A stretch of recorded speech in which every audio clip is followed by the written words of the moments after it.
Hey guys, Mustang here, bringing another Dragon Ball Z Dokkan battle video, and so JP has posted the information about the LR BEERUS, the free-to-play LR from the anniversary. Obviously, we've seen the free-to-play BEERUS that is already in the game as a TUR. You can farm him up already. He has the TUR R, obviously, where he is yawning. We saw the silhouette of his R, and I can't remember if the exact asset itself was in the game, but I saw this picture being posted as it obviously fits the silhouette that they showed, right? So BEERUS, as he's waking up in Battle of Gods, the scene where he scratches his ear with his toe. So this is the new BEERUS. They've posted his details as well as his animations over on the JP side. So we'll go ahead and check out his details here as well as his animations. I'll play the animations at the end. So shout out to Luca Dokkan for posting the info. So the interesting thing straight away off the bat about this LR BEERUS is they actually gave him a different name. So I've already seen people going crazy on the timeline with memes about how, you know, Fusion Zamasu couldn't get the brackets corrupted or half corrupted or whatever. But BEERUS gets a different name because we have BEERUS brackets pajamas. So BEERUS in his pajamas gets a completely different name from the other BEERUSes in the game. Obviously this is good because it means he'll be able to link up with them. So his leader skill, planetary destruction, key +3, HP, attack and defense 80%. The number one thing to bear in mind, of course, with all of this is that he's going to get an easy A by the end of this celebration. So all of this stuff is going to be improved upon. It just gives us an interesting idea of what that might look like once he gets that extra level of like power up. So obviously the leader skill will change. I should double check what the leader skill was for the last anniversary LR. Someone can let me know down below in the comment section, right? I don't have my phone near me to check in game, but obviously this is all going to go up, right? So his passive is that he is unable to attack and has 150% defense. He reduces damage received by 30% at the start of his attacking turn, and with each turn passed, reduce damage reduction by 10% each turn. He gives 20% attack to all allies in the turn, and with each turn passed gets 10% attack up to maximum of 30. So what that means is straight away from turn 1, BEERUS is asleep and cannot attack. So he's basically like a standby for, you know, like the Vegeta or the Oob, where he can't attack, but he's supposed to be a defensive unit. Now, obviously, pre-Easy A, 150% defense, when you think about free-to-play stats, not going to be the craziest amount, because obviously he's not going to have any sort of super attack effect to add on top of that. He does get 30% damage reduction, so say he's on turn 1, then he's on turn 2, it's already gone down, well, his next turn will be turn 3, so it will have already gone down to him only having 10% damage reduction. And then obviously once you get to turn 5, he won't have any whatsoever. He also changes key spheres into rainbow, and then he gets 30% defense per key sphere obtained. Okay, so that is a good addition. I should have read that bit first. So obviously if you're able to pick up like 10 orbs of him in slot 1, he's getting an extra 300% defense. So his raw defense number could be okay, but with 30% damage reduction, no guard, and then the second appearance only 10% damage reduction, that could be a little bit scary. But of course, again, we have to wait to see what that's going to be once he actually gets the Easy A. And then he has the active skill, which we'll see in the animation. So the active skill is him awakening, right? So God of Destruction's awakening. Awakens from slumber. For 1 turn, the enemy will focus their attacks on this character, and you can use it on turn 5. Okay, so that's the turn where all of his damage reduction would have run out. And then that's basically it, right? So in terms of passive, annoyingly, the tweet is laid out in like the weirdest format here. Right, awakened passive. So key +2, attack and defense 150%, damage reduced by 30% for 1 turn. So that's the turn where he gets the taunt, right? So he awakens, he taunts, he has 30% damage reduction. He gets key 1 and 10% attack per attack received, up to 5 key and 70% attack.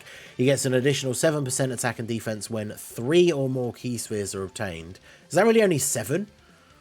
Medium chance to perform a critical hit from the next turn after receiving 7 or more attacks.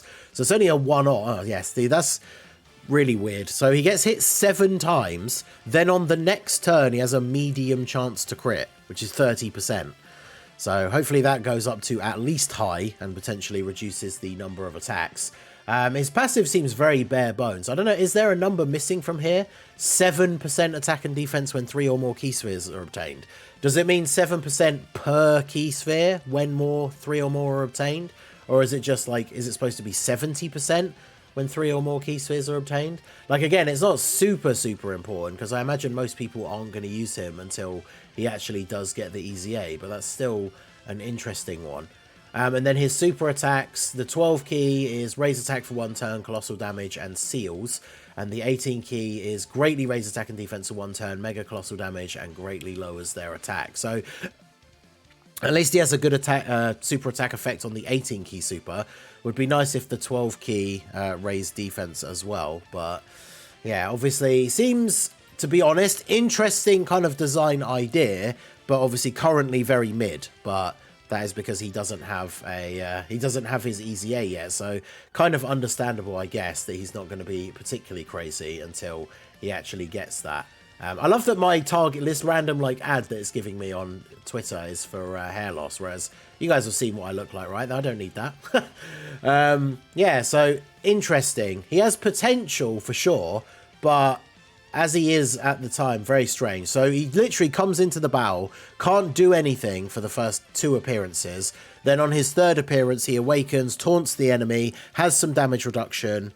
So it'll be interesting post Easy A to see what that actually all comes together to look like. But let's go ahead and pause the OST here and have a look at his super attack animations. Hopefully this isn't like super loud, but yeah, I think he's got a pretty cool OST from what I've heard people saying as well. So let's play this.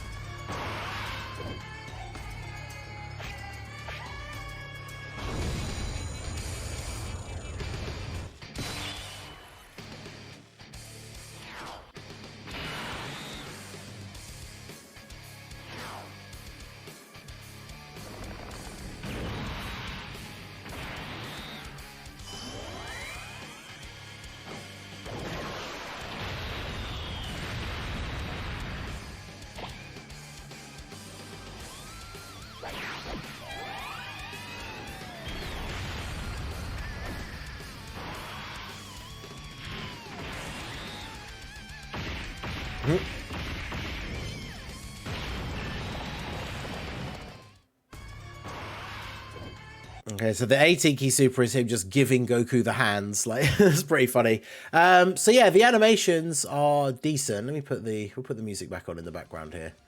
And then mute this. So obviously they don't show anything from before, so he has no intro. He'll just be there in game taking attacks. And then obviously this is his active skill of him sort of waking up. And then the aura. That's really cool. It's a good shot there. And then obviously that turn he activates the target ability, so all attacks of the turn will be targeted onto him. And then yeah, the 12 key, I'm guessing, well, I always forget which order they show them in. They show the 12 key first, right? So the 12 key super is basically just like a fairly basic barrage of the orbs that BEERUS usually has as a super. But yeah, the 18 key one is definitely pretty good. Just grabs him. It's kind of like the Ichigo versus Aizen. Like, hey, we're going over here. And then it's like, damn, dude, you done messed up. And then proceeds to pummel him repeatedly into the ground. So the animation is definitely pretty cool for a free-to-play unit. So like we said, he has potential with the way his kit is designed, but he certainly doesn't seem like, you know, anything too crazy. His easy A really will be the make or break, right? If we take a look back at some of these things in his passive, like when he's unable to attack for the first couple of turns, you ideally would want to use him as a slot 1 mega tank, but with only 150% defense, 30% damage reduction, and then being orb dependent on picking up these like extra defense, big boss super attacks in slot 1 would still do a lot of damage to him. So hopefully the damage reduction is increased. If it's going to be minus 10% each turn and he can't transform until turn 5, it should start off at least 50%, because then on his second appearance it will still be 30. And then on the, I guess to be fair, on the turn where he then would untransform, it would be, he would still have 10 left, right? And then his awakening gives him extra, so maybe they overlap weirdly, but at least make it 40%, right? I don't know. Make it so the second appearance he has a little bit more than 10% damage reduction, or they just make it so he loses less. I'm not really sure the best way for them to do it. So besides, even if they do have some overlap of the damage reduction from his initial form, that turn is the turn where he taunts as well, so you want him to be a crazy tank. Because the thing that surprises me the most looking at his transformed passive is like, this is the turn where he taunts, but he doesn't really seem like he's going to be able to take hits very well, which is interesting. So let me know what you guys think down below in the comment section. Obviously, again, we do not have his full details because he's going to Easy A, and then all of this is going to get an upgrade. So hopefully the Easy A makes it significantly better. Roshi, when he got his free-to-play LR in the 6th anniversary, was the best free-to-play unit in the game for a pretty significant amount of time. And then when you think back to the LRs that came like the years after that, I mean, Barber D from last year is fairly decent, like a good support unit with built-in dodge. But as content has gotten harder, he has very much he's just a dodge or die character. So hopefully this BEERUS does get some potential. With the taunt ability, he really needs to be strong defensively, but I guess we'll see what they end up deciding to do. So let me know what you think of the LR BEERUS in his pajamas down below in the comment section. So that is going to be it for the video, guys. This has been the Master Ningen. Smash that like button, subscribe to the channel if you are new. Check out the links down below for the Discord and the merch store, and I will see you all again soon. Have a good one.